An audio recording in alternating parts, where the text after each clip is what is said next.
You are watching Jillian's. Hello guys! Welcome back to our channel. So our video for today is all about arranging furnitures or interior decorating. Although hindi naman ako professional, pero ipe-present ko na lang sa inyo virtually.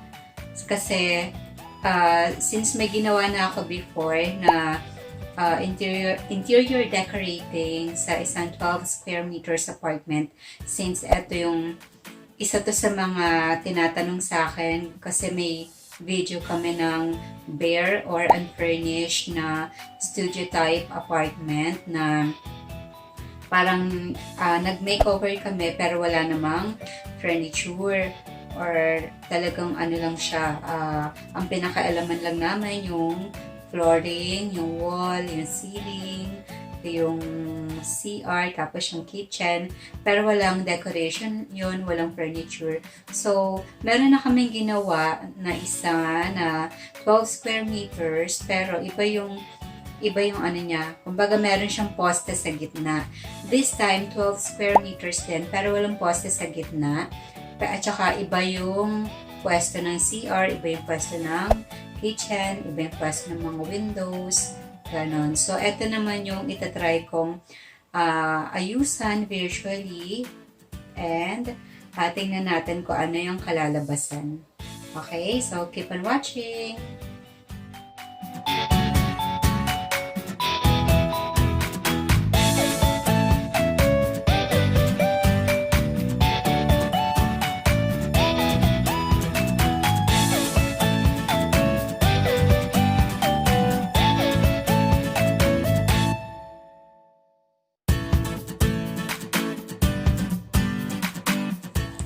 So, eto guys yung isang side ng unit na bare muna.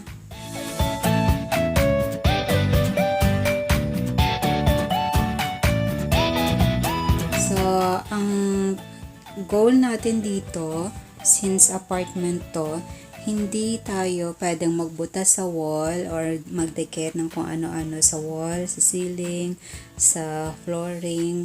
So, ang gagamitin natin mga gamit ano lang, movable or transferable, ganun, or portable, ganun. So, ang color motif natin is gray, light brown, golden yellow, black. Okay? So, unahin muna natin yung curtain. Yan ang ating curtain color, golden, yellow, and brown. Next, lagyan natin ng carpet para medyo cozy. Ito, ano lang to idea na I'm just giving an idea kung paano ayusan itong maliit na unit na to. Studio type siya. Okay? So, lagyan natin ng carpet. Yan. So, ang color natin ng carpet is brown and golden yellow. So, sunod natin ang malaking gamit. So, eto guys, yung part na to, parang living room and bedroom and dining room. So, ang ilalagay natin, yung pinakamalaking gamit dito is sofa bed. Ayan, ang sofa bed natin, brown and gray color na natutupi-tupi yan. So, ang isunod natin na malaking gamit, yung mga cabinet and tables. Ayan, shoe rack yan, pero gagamitin din natin as TV rack. So, brown siya na may metal na black.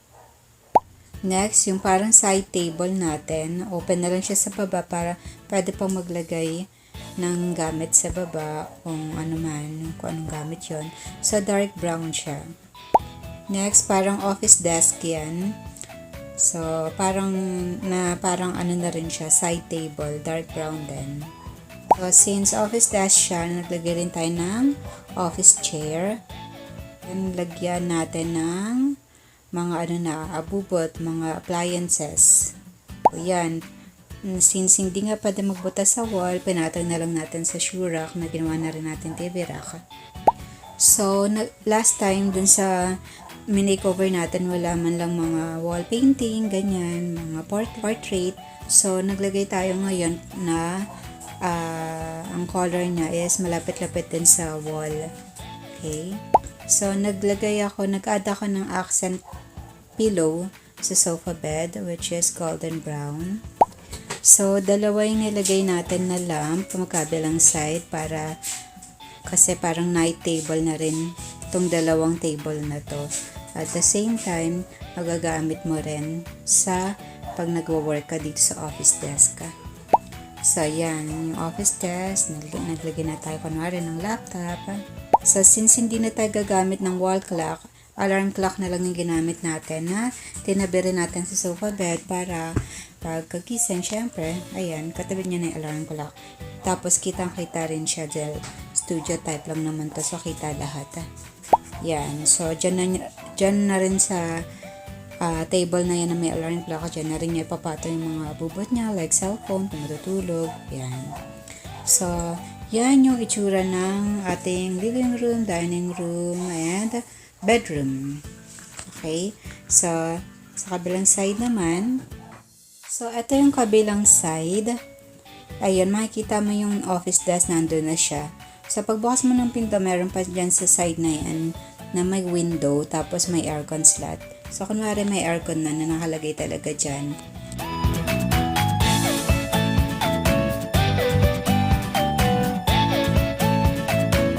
So, lagyan na natin siya ng kurtina.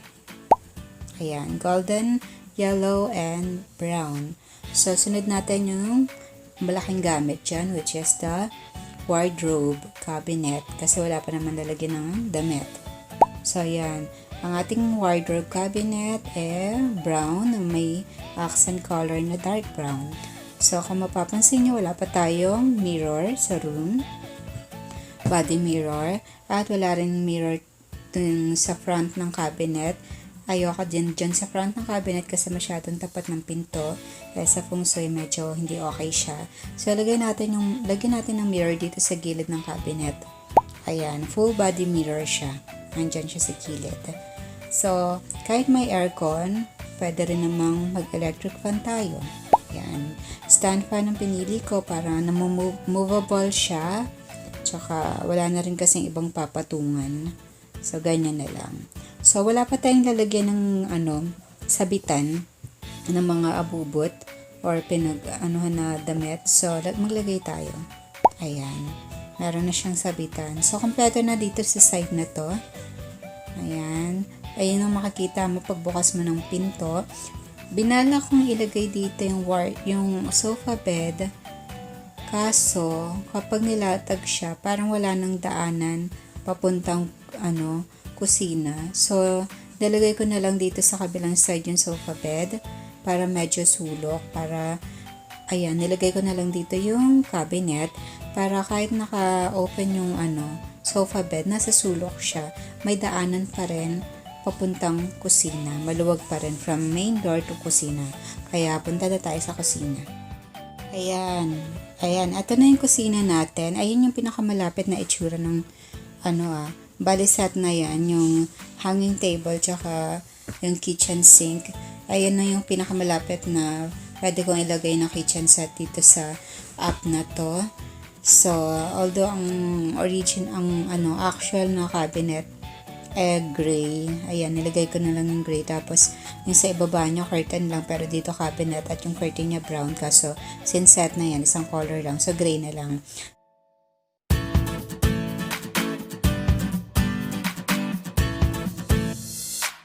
So, ang ilalagay lang natin na gamit dito, kasi mga abubot pwede na sa loob ng cabinet ay yung lutuan, ayan.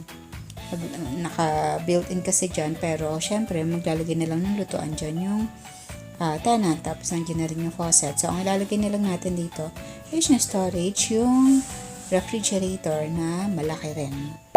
Ayan na, ang refrigerator, 2-door refrigerator, yan lang yung available. Pero sa size niya, kasya pa rin naman siya dito sa kwarto kahit maliit yung kwarto. So, yan lang yung ah, ginawa natin sa sa kusina.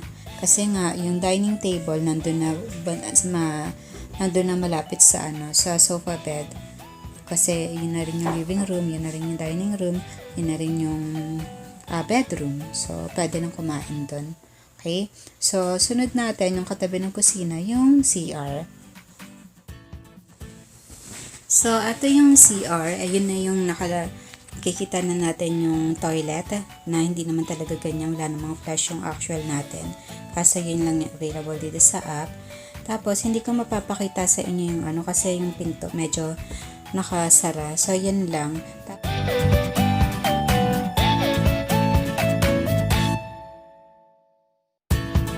Tapos, dyan sa space na yan, tamang-tama kasi yan yung maluwag. Yan yung lalagyan natin ng washing machine. Ayan. Yan na yung washing machine. So, yan lang din yung available na washing machine dito. Pero, syempre, sa actual naman, meron namang mga washing machine na hindi naman ganyan. Yung regular lang kasi yan magastos sa tubig eh. Pero kung ganyan ang gusto nyo, pwede na rin. Pero medyo, ayan, dapat pagkasyahin nyo dyan. Kasi yung size naman yan, kasya dito. Pero meron namang medyo mas maliit niyan eh. Ayan. Pwedeng maglagay ng washing machine dyan. So, pakita ko na lang sa inyo yung top view ng CR since hindi ko maipasok yung camera natin dyan. So, ito yung top view ng CR. Ayan yung pinto pag pumasok ka. So, nilagyan ko ng shower. Gray yung nandito sa side na to pero may tiles yan na hindi lang sa angle na to, hindi lang makita. So, kasi yung actual na CR natin, all blue tiles. Ayan. So, nilagyan lang siya ng shower and washing machine. Kasi dun sa actual natin walang shower eh. Gripo lang, faucet lang. So, ayan. Ganyan kasikip yung CR. So, yan lang ang pwedeng gawin. So, na-furnish na natin yung buong bahay. Pakita na lang sa natin kung ano yung itsura niya sa kabuuan. Okay? Keep on watching!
So guys, meron akong ginawa ring ibang color motif.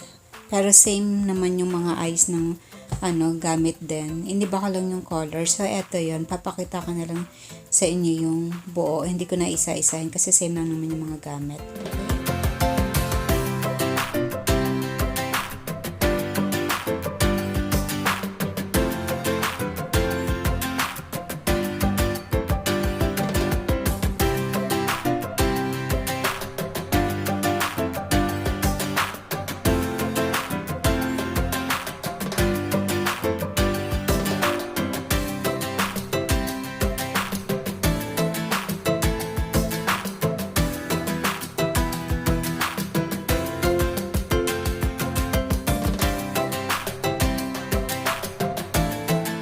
So, comment down below na lang kung ano yung mas type nyo na color motif.